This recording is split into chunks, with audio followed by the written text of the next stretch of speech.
Let's make dinner out of this amazing harvest that I got from my container garden, plus a little roadside corn on the cob for good measure. These baby Serrano peppers are one of my favorite items of the summer. They don't have mature seeds yet, so I just chop them up and put them in everything. The rainbow chard and kale don't get as big when you grow them in containers, but I find them to be more tender. I harvested scallions, basil, oregano, and some kind of allium that I bought as ramp seeds, but I think they're some kind of garlic. Salted water is boiling and olive oil is heating in the pan. I love making summer harvest pastas because they work with anything that's seasonal. I'm going light on the salt here because my pasta water is already salted and I will be reserving some of that to add later.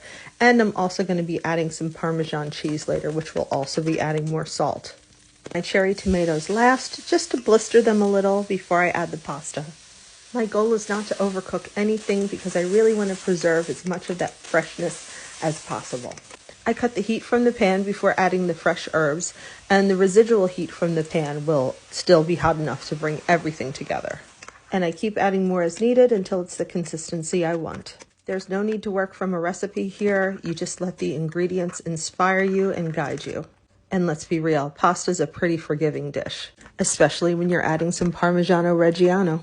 I think this is the best in garden to plate eating, and it's cheap. A final flourish of cheese, and it's happy eating.